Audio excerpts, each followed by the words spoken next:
वर्धा येथील खासदार रामदास तडस यांचे पुत्र पंकज तडस यांच्या विरोधात नागपूर येथे उभाटा गटाच्या नेत्या सुषमा अंधारे यांच्यासोबत पूजा शेंद्रे नामक या मुलीने पंकज तडस माझा पती आहे व तडस परिवाराने माझ्यावर खूप मोठे अन्याय अत्याचार केले व त्याचा मला न्याय देण्यात यावा हे पत्रकार परिषदेदरम्यान सांगण्यात आले। त्यातून खासदार रामदास तडस यांची बदनामी व्हावी या उद्देशाने या पत्रकार परिषदेत बोलण्यात आले। याचाच आढावा घेतला आहे आमचे प्रतिनिधी निलेश यांनी पंकज तडस यांच्याकडून। जाणून घेऊयात। आज सर्वात मोठी वर्धामधली खळबळजनक बातमी आहे।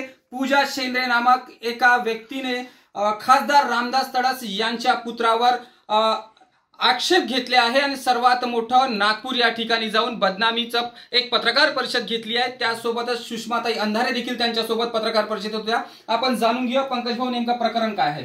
प्रकरण राजकीय बदनामी करणे आणि विरोधकांकडे काहीच मुद्दे नसताना सुद्धा भारतीय जनता पक्षाच्या उमेदवाराला कसा बदनाम करायचं हा एक महाविकास आघाडीने एक पडयंत्र दिसून आला।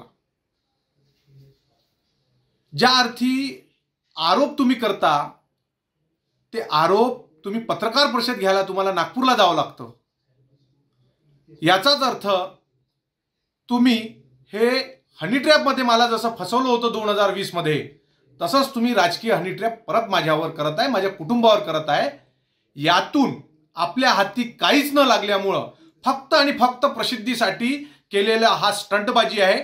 इकडे न्यायालयाच्या समोर हजर राहायचं नाही आणि तिकडे मात्र पत्रकार परिषदमध्ये हजर राहायचं, हा न्यायालयाचा अवमान आहे। नेमकं प्रकरण 2020 ते 2024 मध्ये हे पुढे आणण्याचं राजकीय स्टंट तर नाही? नक्कीच याच्या पहिले जर समजा नगर परिषदच्या निवडणुका लागल्या असत्या, खासदारकीच्या निवडणुका लागल्या असत्या, त्याविषयी प्रकरण आलं असतं। कारण की हे प्रकरणच तडस साहेबांची तिकीट कापण्यासाठी आणि तडस साहेबांना राजकीय अस्तित्व मिटवण्यासाठी घडवलेलं हे 2019 पासूनच षडयंत्र आहे। यामध्ये माझ्याकडे पुरावे 2000 आहेत आणि या बाबतीतला माझ्याकडे 10,000चाही पुरावा आहे, पेपर। आपण याचा न्यायालयात सुद्धा याची दाद मागितली आहे। न्यायालयाचा काय निर्णय झालेला आहे याच्यावर? न्यायालयामध्ये 6 गुन्हे मी 6 याच्यामध्ये पिटिशन दाखल केलेली आहेत। त्याच्यामध्ये हनी ट्रॅप आहेत, हनी ट्रॅप माझ्यावर झालेला आहे। न्यायालयाने 10 लोकांवर हनी ट्रॅपचे गुन्हे दाखल केले। त्याच्यामध्ये 8 लोक जमानतीवर आहेत आणि 2 लोक हे सुद्धा हजर होऊन नाही राहिले।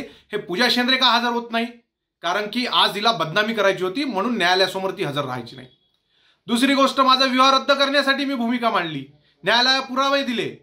माझ्यावर मारण्याचा पुरेपूर प्रयत्न करून खोट्या केसमध्ये फसवण्याचाही पुरावा माझ्याकडे आहे।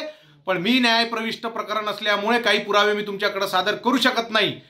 पण न्यायालयाच्या आदेशाचं मी पालन करेल आणि न्यायालयाने जो निर्णय दिला तो मान्य आहे। परंतु हे राजकीय षडयंत्र आहे हे मी तुम्हाला 100% सांगतो। नक्कीच हे विवाह 2दा झाल्याचंही बोलल्या जात आहे, तर हे सुषमाताई अंधारेंना माहिती नाही का? ज्या बाईचा संसार सुद्धा सुखानं करू शकत नाही ती बाई दुसऱ्यांच्या संसारात सुखी काय करू शकतात? हे फक्त झगडे लावण्याचे कामच सुषमाताई अंधारे करू शकतात।